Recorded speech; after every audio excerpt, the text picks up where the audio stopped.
de alguma forma participar e assistir esse momento. O meu texto é Lucas capítulo 19.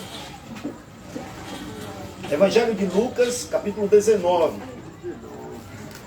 Há muitas lições a ser tiradas desse episódio, mas eu gostaria de pensar pelo menos 2 lições hoje à noite e trazer para uma reflexão para a minha vida, para a vida de todos os que estão aqui e de você também, que vai ter a oportunidade e o privilégio de ouvir esse vídeo. Tá bom? Lucas capítulo 19, Evangelho de Lucas. Lucas, ele foi um discípulo do apóstolo Paulo, ele não foi apóstolo com Jesus. Lucas era um médico e ele se converte em uma das viagens missionárias do apóstolo Paulo, e a partir de então, sendo ele um bom, excelente historiador, ele vai escrever esse Evangelho de Lucas e também o livro de Atos, que é escrito por ele com detalhes. É muito lindo. Então, diz assim o capítulo 19, versículo de 1 em diante. Entrando Jesus em Jericó, atravessava Jesus a cidade. Eis que um homem chamado Zaqueu, maioral dos publicanos e rico, procurava ver quem era Jesus, mas não podia, por causa da multidão, por ser ele de pequena estatura. Então, correndo adiante, subiu a um sicômoro a fim de vê-lo, porque por ali havia de passar. Quando Jesus chegou àquele lugar, olhando para cima, disse: Zaqueu, desce depressa, pois me convém ficar hoje na tua casa. Ele desceu a toda pressa e o recebeu com alegria. Todos os que viram isto murmuravam, dizendo que ele se hospedara com um homem pecador. Entrementes, Zaqueu se levantou e disse ao Senhor: Senhor, resolvo dar aos pobres a metade dos meus bens, e se em alguma coisa tenho defraudado alguém, restituo 4 vezes mais. Então Jesus lhe disse: hoje houve salvação nesta casa, pois que também este é o filho de Abraão. Este é filho de Abraão, porque o Filho do Homem veio buscar e salvar o perdido. Aleluia. 2 coisas eu gostaria de falar a respeito desse acontecimento, porque isso é um fato real, registrado, logicamente, pelo evangelista Lucas, mas inspirado pelo Espírito Santo de Deus. E há muitas lições a ser tiradas aqui, mas eu gostaria de falar 2 coisas para a vida de todos que estão aqui, para a nossa vida e para a sua vida também. A primeira coisa que eu quero falar, que é muito interessante, é que Jesus, ele nos conhece, apesar de nós ainda não o conhecermos. Antes de conhecermos Jesus, ele já nos conhecia. É isso que esse texto nos mostra. Zaqueu, diz o texto, que ele era um homem pequeno, baixo, e como nesse momento Jesus estava num momento assim de muita aprovação do seu ministério, muita gente o acompanhava, multidões, e Zaqueu, por ser de pequena estatura, não conseguia vê-lo. E o que é que ele faz? Ele corre na frente, sobe numa árvore, e lá ele fica esperando Jesus passar para ver Jesus, para conhecer Jesus fisicamente. É muito interessante isso, mas quando Jesus chega debaixo daquela árvore, Jesus olha para cima e diz: Zaqueu, desce depressa, porque hoje me importa estar na tua casa. Jesus sabia o nome dele, Jesus sabia que ele tinha uma casa, e Jesus sabia que a casa que ele tinha poderia receber a ele e a sua comitiva, porque Jesus andava pelo menos com mais 12. Olha como isso é interessante. Zaqueu, ele queria só ver Jesus, porque ele queria conhecer Jesus fisicamente. Talvez na cabeça de Zaqueu, pela popularidade de Jesus naquele momento, ele estivesse querendo ver como pessoas às vezes querem ver um astro do futebol, ou um cantor famoso, ou alguma coisa assim. O interesse dele era unicamente olhar para ele, conhecer quem é ele. Que tanta gente fala, uns falavam mal, né? Os que não gostavam dele, que não queriam mudar de vida, mas a enorme maioria das pessoas, vendo os seus milagres, as curas, e mesmo a palavra, a pregação do Senhor Jesus, eles se mostraram muito interessados para fazer isso. Então, olha que lição importante.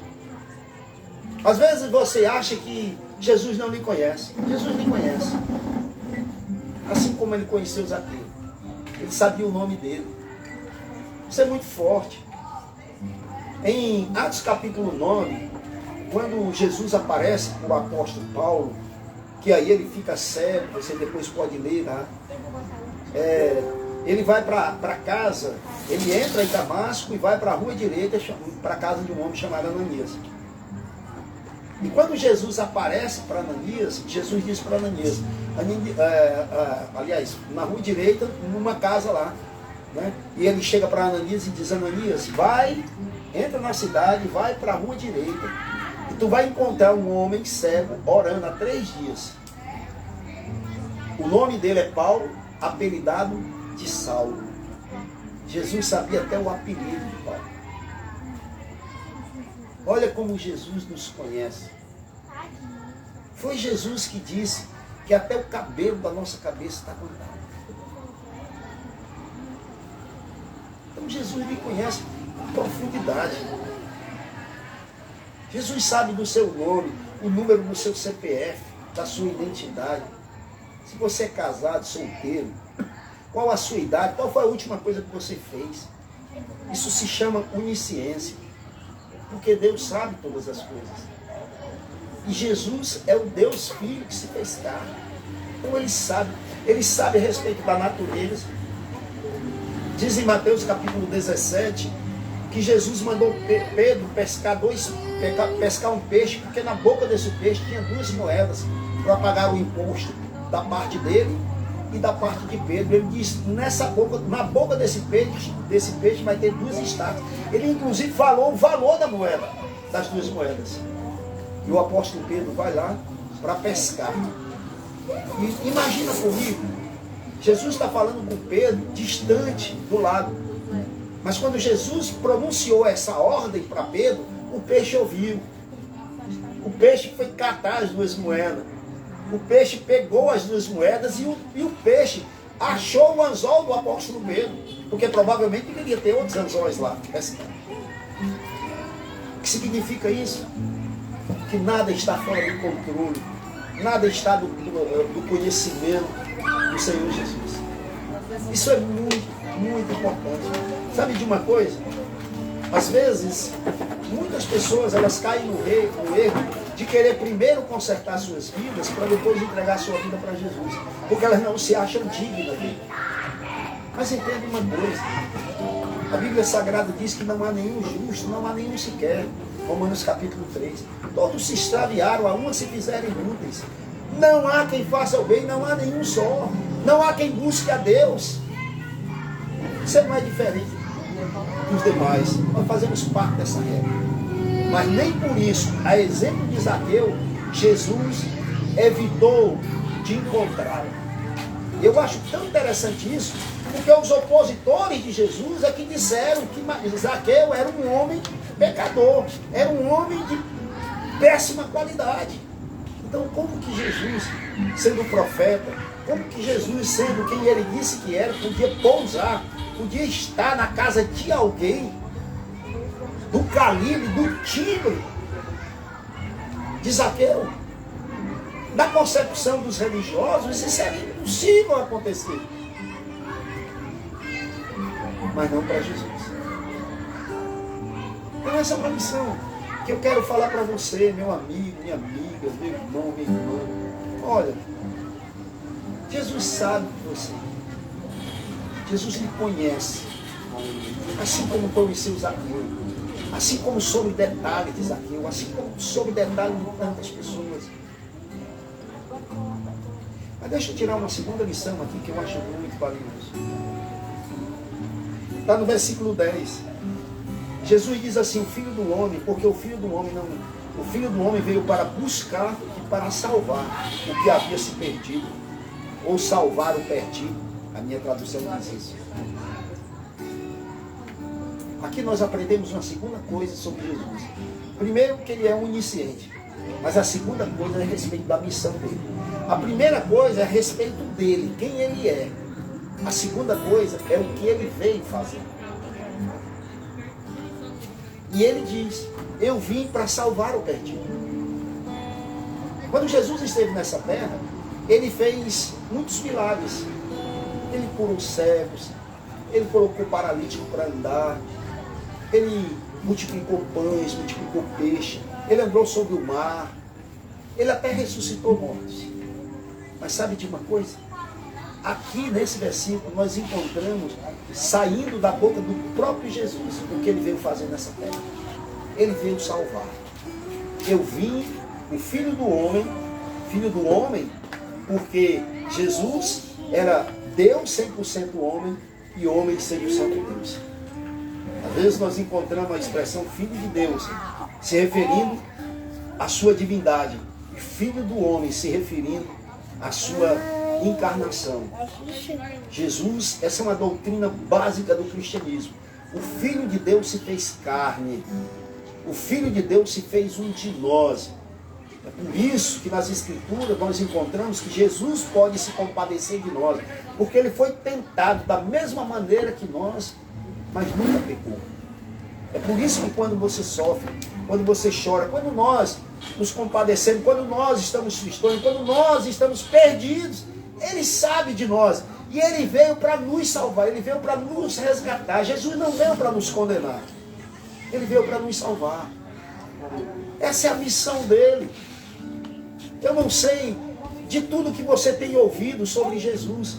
Talvez o que você tenha ouvido sobre Jesus sejam figuras totalmente deformadas da realidade dele.